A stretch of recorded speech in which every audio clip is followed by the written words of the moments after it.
So let's talk some more NFL and some more younger quarterbacks. We were talking about Caleb Williams last hour. Let's talk about Dillon Gabriel and how he is. We got to see him finally. You know, been dealing with that hamstring injury for a little bit there. So we got to see him perform in his preseason debut. And a lot of folks I've been saying that he had kind of been under the radar because all of the conversations was about Shedeur. Yeah.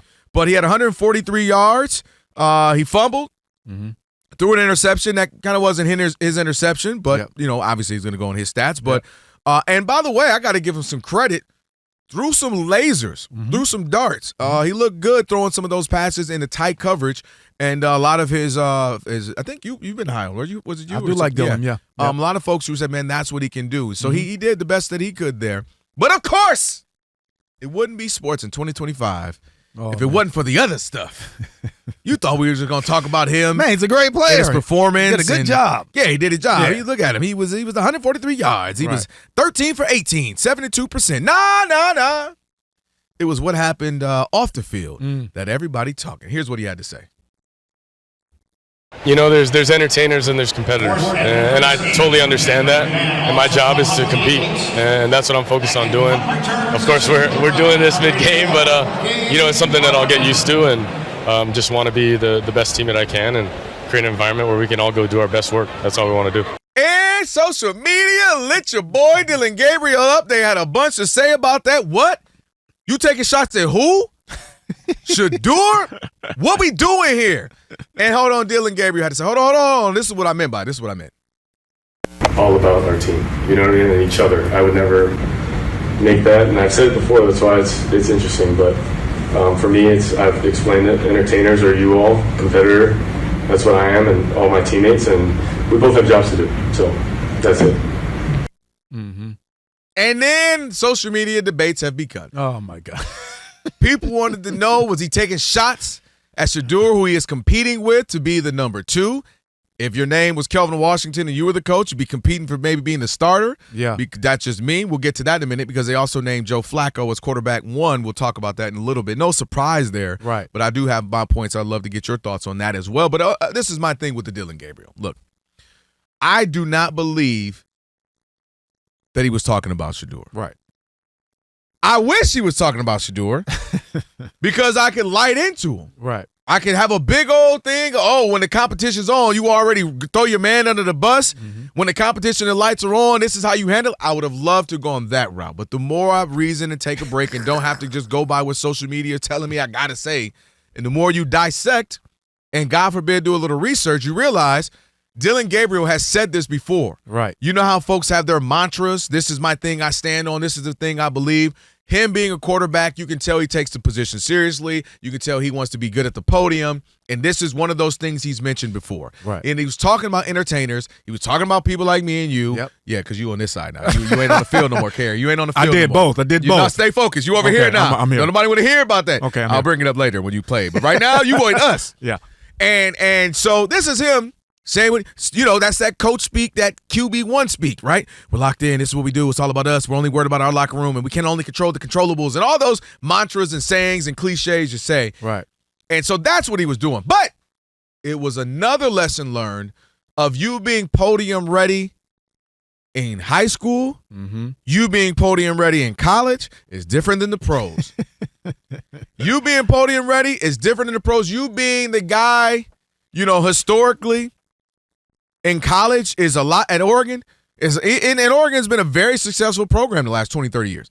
But it's hit different than being in Cleveland and in the NFL where there's already controversy. They've been successful, but we don't know any of their players. Exactly. And now you're in a position where we are waiting. We are watching what Joe Flacco going to say. Is he going to say, I don't care about these youngins, I'm trying to do me? What's Kenny Pickett? No, actually, nobody cares about Kenny Pickett. What is Dillon Gabriel going to do or say? What is Shedeur? Deion Sanders going to say? We're all watching this soap opera, and he threw out a little fuel to add to the fire. And there is a lesson to be learned with that. And I think, again, while he was well-groomed and you know, and was ready to be, again, that podium-ready guy at Oregon, welcome to the pros. And just like the pro game is different and the speed is different, and the pace in which they play is different, and that linebacker I used to escape for is running a 4-3 now, it hit different. So does all the drama and everything that comes with it. So he was trying to avoid entertainers, and by the little Freudian slip there, he threw some fuel to the entertainers, and now we're having these conversations, and instead of what's on the field, and we're going to get back to that, what's on the field, because I do want to talk about Joe Flacco, QB1, but what's your thoughts on Dillon? Yeah, no, you said a lot there about the vacuum that's the NFL, and the vacuum that's Cleveland right now. Cleveland! You know I had to do it.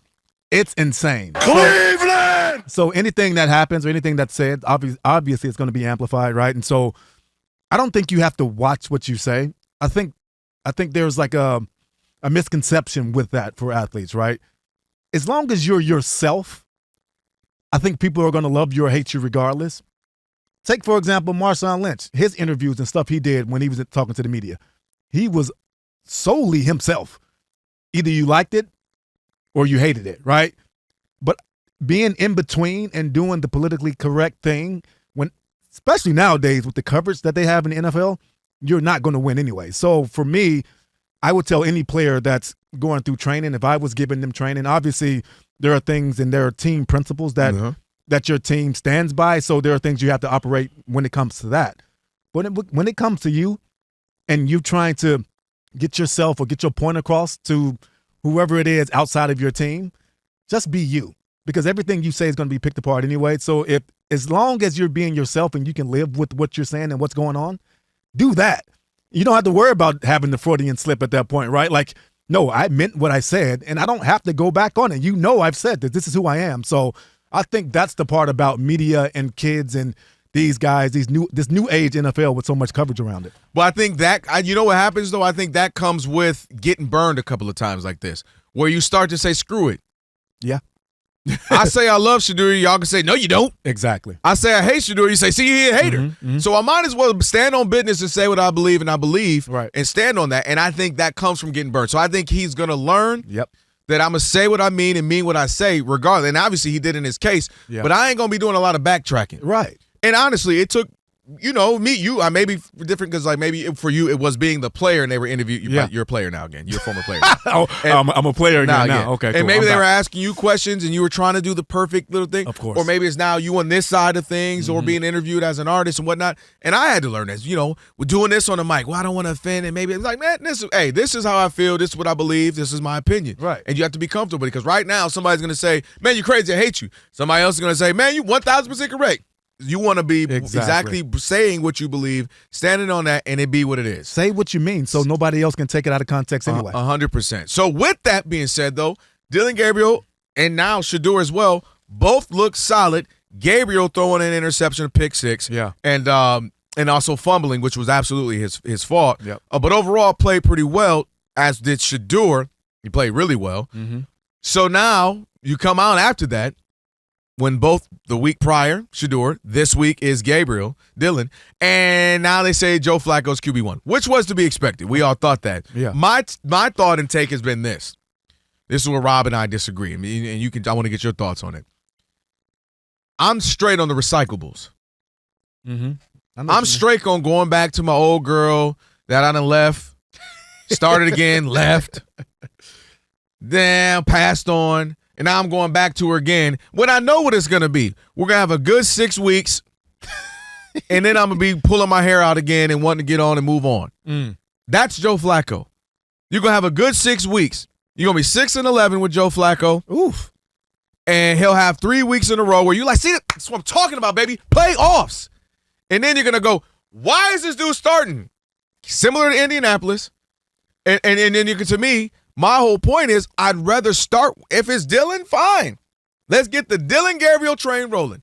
If it's Shedeur, which I'd rather it be, because you just from the I don't know why they're not in. I'd be embracing the fanfare.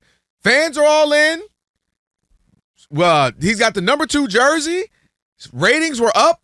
More people that watched the preseason game than ever for the Browns. I'm rolling into that. I'm loving it. We got a guy, and he's young so that there's potential.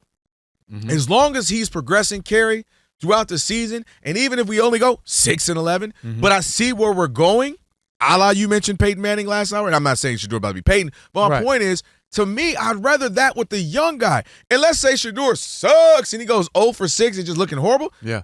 Dillon, you up, buddy? Right. I don't get the recycling Joe Oldco. I already know what that is.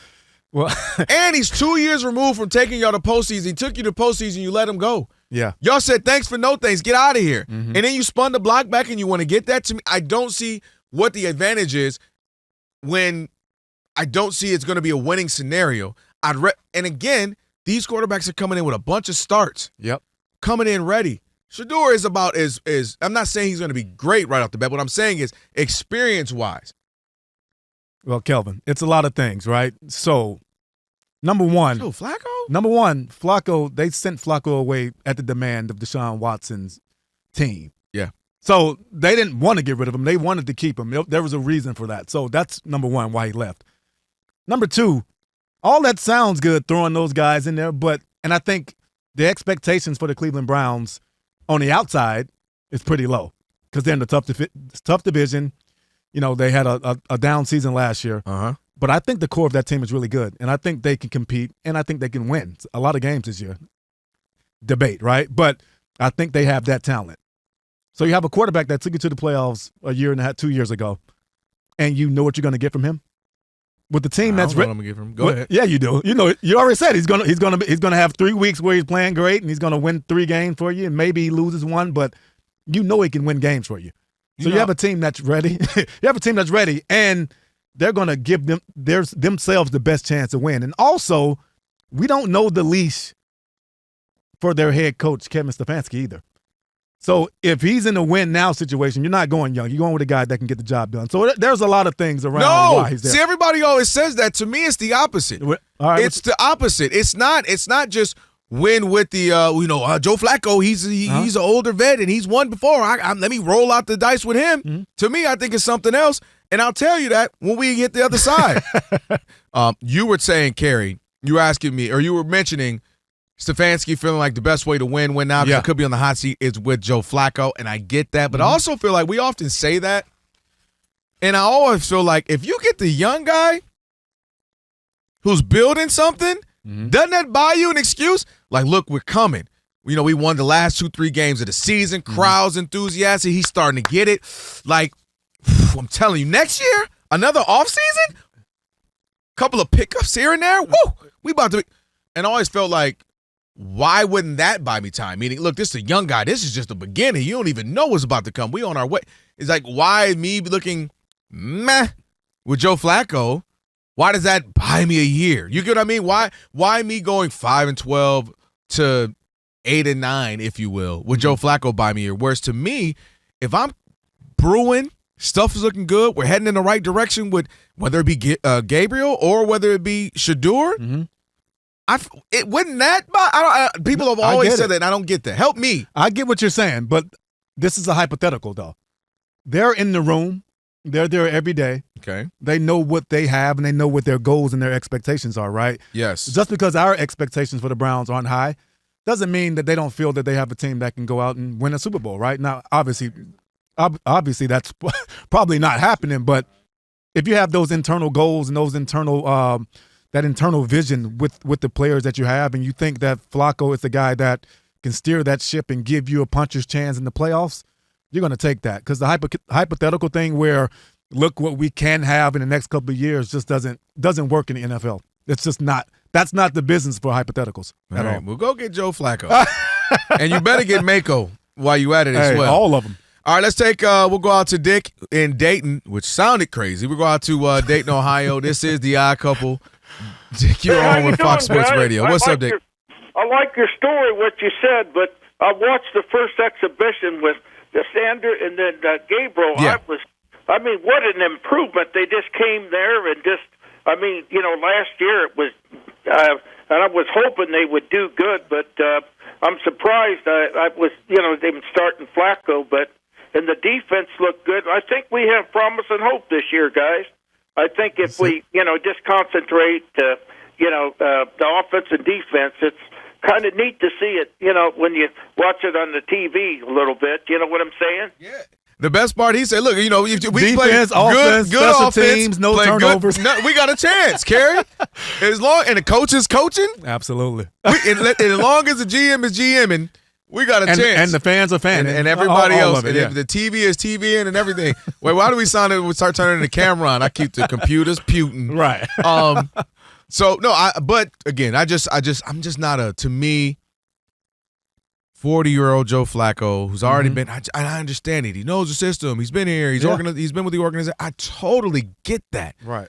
But I feel like maybe being naive, but I just feel like I'm seeing the teams that we are looking at and feeling confident in, or at least had some nice optimism. Even in Atlanta with Michael Penix Jr., all right, got something coming. Yep. I think it's, to me, when you kind of have that you got the CJ Strouds, right? You come in, you got the Jaden Dan, you got the Bo Nix. Yeah. You got Patrick Mahomes is a little different because Alex Smith and then they be like, all right, you got to go, bro. Exactly. You playing good, but we got to. But he wasn't 40. That is not the point. No, that is the point. Joe Flacco's 40. I'm not usually when we say Alex something like was that. on one and a half leg. I can't argue with you. Exactly. Usually when we say 40, we're exaggerating in sports. Right. Man, he's like 40 years old. No, Joe Flacco is 40 years old. Listen. And I know 40 is a little different in the NFL It's now. a little different now, yeah. But my gosh, that's the guy. And it's like with Aaron Rodgers thing of this is how you know. And it goes back to what you were saying. If you're with Aaron Rodgers and the Steelers, it's I sure hope we can win a game in the postseason. Exactly. And I'm like, that's what it is? That's what it is? That's I hope what we it can is. win a game. You're the Steelers. But I don't think. And I'm like, dude. But the Kelvin, I don't think Steelers they're supposed to saying be, that. no, I hope we can win a playoff, go on a playoff run and get to the Super Bowl. Kelvin, they are saying that. This is where the misconception comes in. That for I think everybody, they are saying they're going to win the Super Bowl. This is our projections and what we think about what they did and what You think the people. the Steelers saying we're about to win a Super Bowl with Aaron Rodgers? Yes, they went all in, right? Like, why else would they be doing it? That's my To win a playoff game and then No. say, "Whew, No. check that box." Absolutely not. You The play more I look sports. at you, the more Kelvin, I look at you, your played pads are coming sports. on, your helmet is coming on. That's my point. Look, slowly a jersey You is see it? descending. Look, I'm sweating And everything look now. at you sweat. Look at this. No, because that's the thing. I can't right? hear you right now, Kerry. You got a mouth guard No, in. Kelvin, that's it, Kelvin. Like, yes, they are saying we're going to win the Super Bowl. We have a team that went to the playoffs last year with Russell Wilson. They think they upgraded that position at the quarterback position, and they brought in upgrades all over. They brought in Jonnu Smith at the tight end. They're going to run 12 personnel and spread you out, run the ball, play action. Like the game plan and what they have in store for teams this year, there's no question they're saying they're going to win the Super Bowl. That's their goal. And Cleveland isn't saying we're going to be 6-11 with Flacco. Like, we're trying to win. So Dang. that's the thing. I apologize that I'm being. Thank you. No, you go. not to you. Oh, I apologize that I'm being a realist to the cities Oh, my of God. Cleveland Oh, and no. Pittsburgh. Don't listen to me then. I'm sorry, because you're 6-11 Cleveland, and you are 9-8 Pittsburgh. oh, see, look at you. And guess what we're gonna say? What's up? Mike Tomlin had another winning season.